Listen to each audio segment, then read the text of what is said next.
Hi guys, welcome back to our channel Finance for Beginners. Today in this video I am going to show you how to log into your Allsec Payroll. To do so, follow some simple steps with me. First of all, open your browser, then go to your default search engine.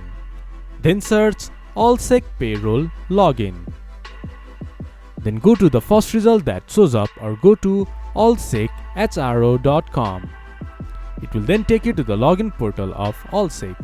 From there, enter your company code and click to continue. Then enter your login credentials, then click to login.